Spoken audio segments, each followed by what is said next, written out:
All right, so I got an idea about something to talk about, and I'm gonna go back to something. So I want the idea to start off with is just a little bit to talk about the animal world, and then kind of get back to that city stuff. I don't know what I'm gonna talk about, but hopefully this intro will get me into something better and help me put more content for my video. First of all, in the animal world, things are different. And I do want to tell you that,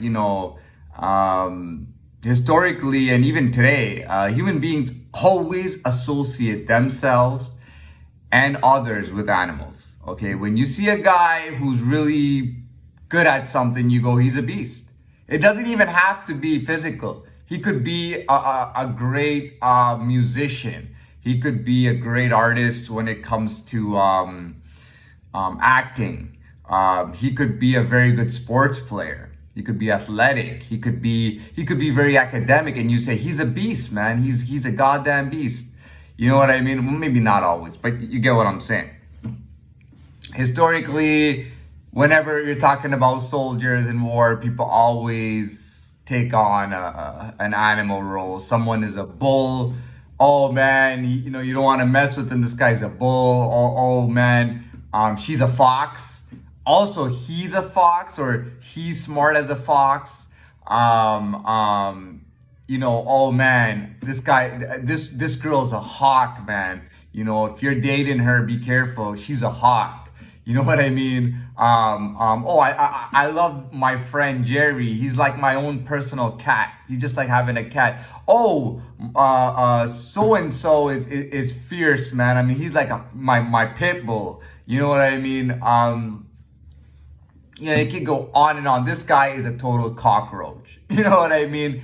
This guy, what do they call people who are always snitching? They call them rats. This guy is a total goddamn rat. But there's more to snitching than just snitching when it comes to rats. Obviously I'm not one, and I shouldn't even have to say that, but I have seen rats, and I know how they work, and I know how they operate and stuff. Some of them actually do make real.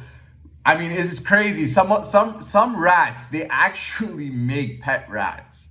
Like they can actually be your own pet rat, and they're so good at it. There's rats who don't have pets, who are running around wild. You know what I mean? But sometimes rats do get turned into pets. I don't know if you know that. And I'm talking about reality, like they do. But you have all sorts of. I'm a lion, man. I got lionesses around me. I'm the king of the jungle. Oh, I'm a shark, man. I'm a goddamn shark. I smell blood, I go after it. Back in the days, in the 80s, they used to say that they used to call pool sharks, guys in billiard halls who would hustle people for money. I mean, they were sharks.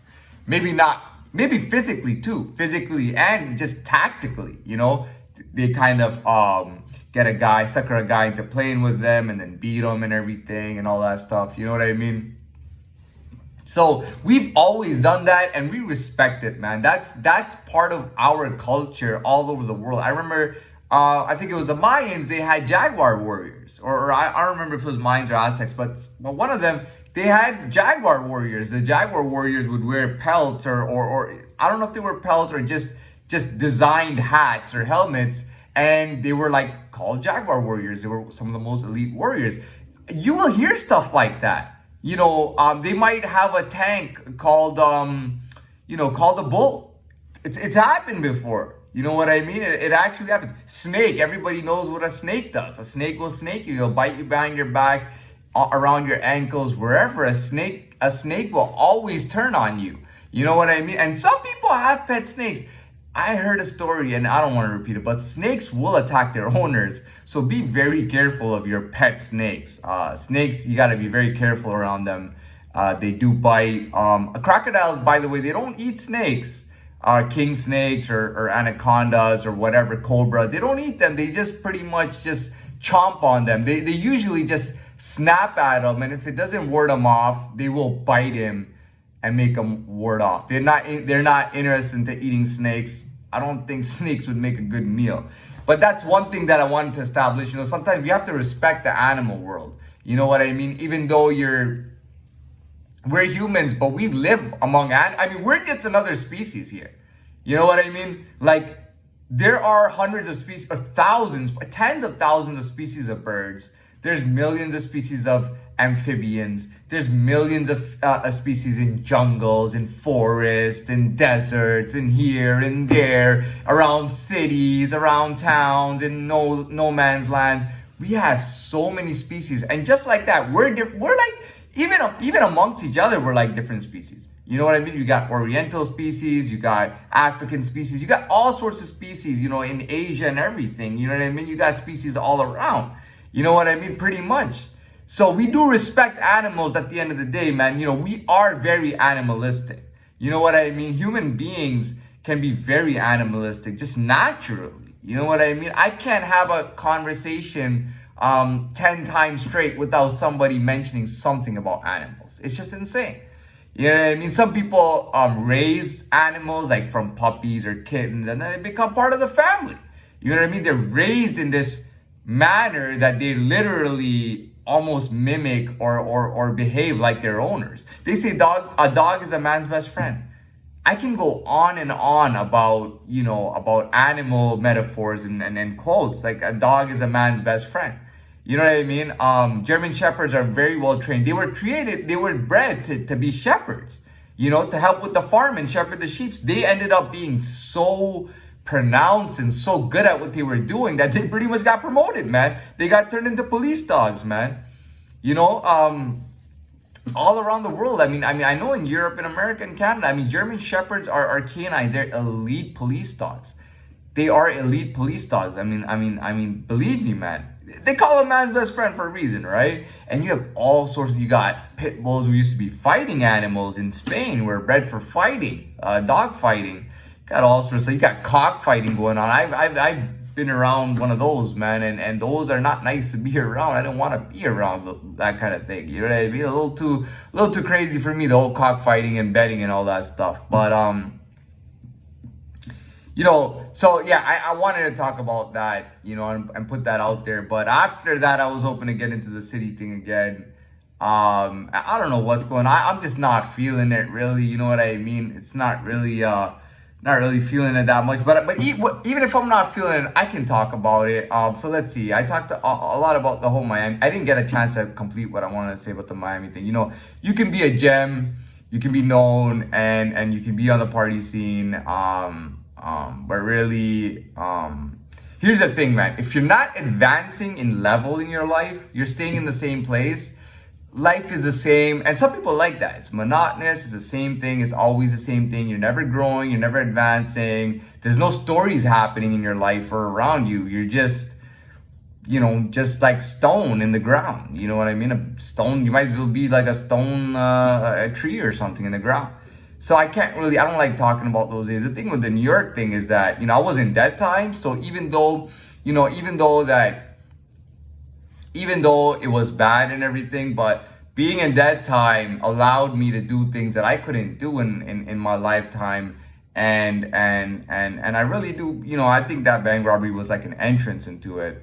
And the bank and it helped me because it just put me in a different position in my life as a different person. I'm sure people heard about it and were like, what the fuck is going on? You know what I mean?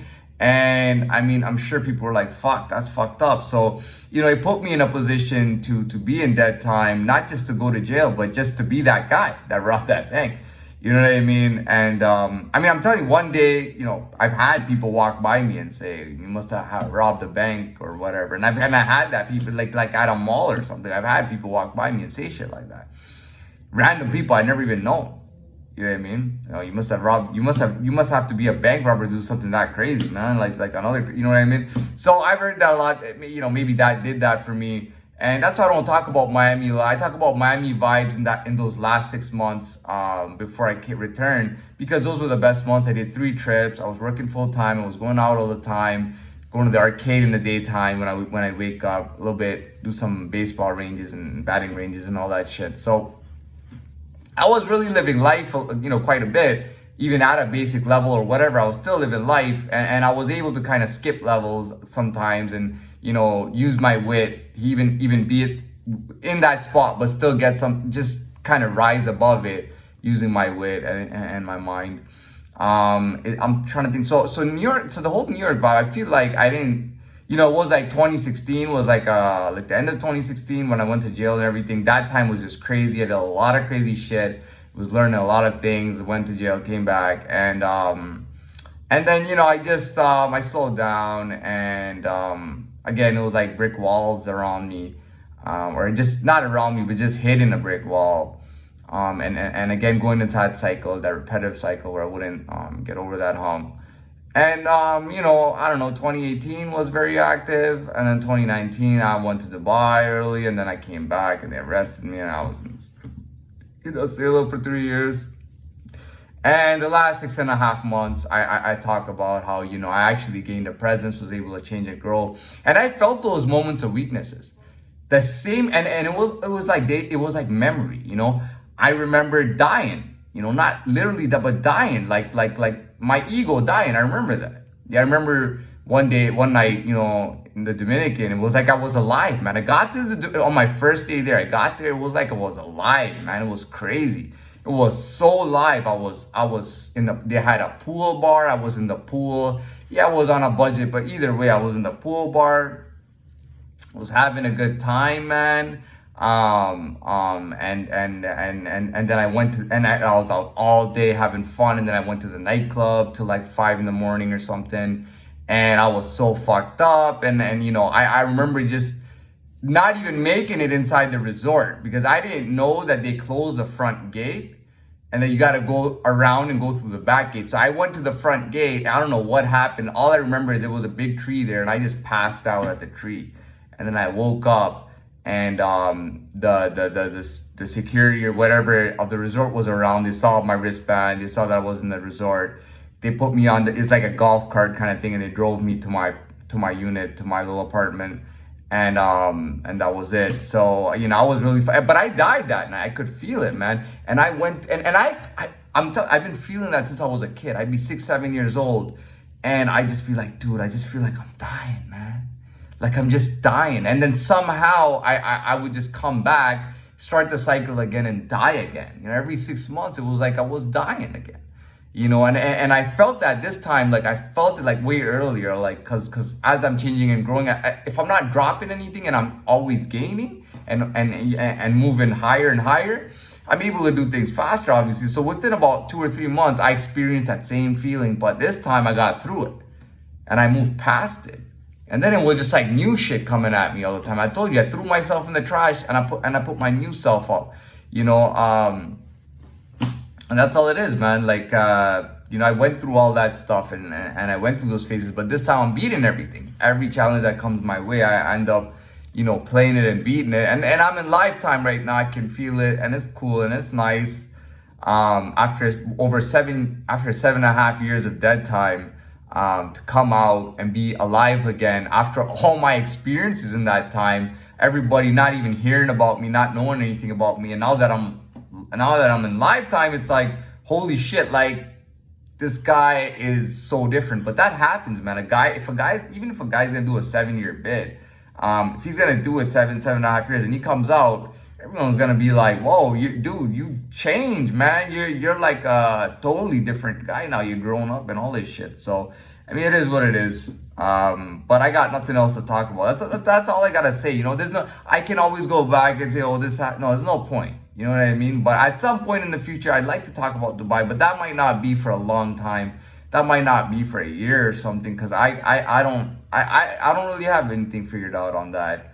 And New York was New York, man. I mean, I'm glad New York is pretty much the birthplace of hip hop and rap. So it was good to do New York and have those New York vibes. Miami is the heart of partying. It was good to have those vibes. Dubai vibes were not good at all, but Dubai vibes, not knowing who I was, naturally I wanted to go to Dubai vibes. No, but that wasn't the right move. And eventually I figured it out, and I figured out, I got a different homeland. I gotta do something more for myself and be with myself and be like myself versus, being something that I'm not, I don't care how high or difficult it is. Being myself is genuine and it's worth more than, you know, something that's really easy and I'll get it easy and I'll get everything easy by being somebody else. So not a lot of people think like that, and I'm done.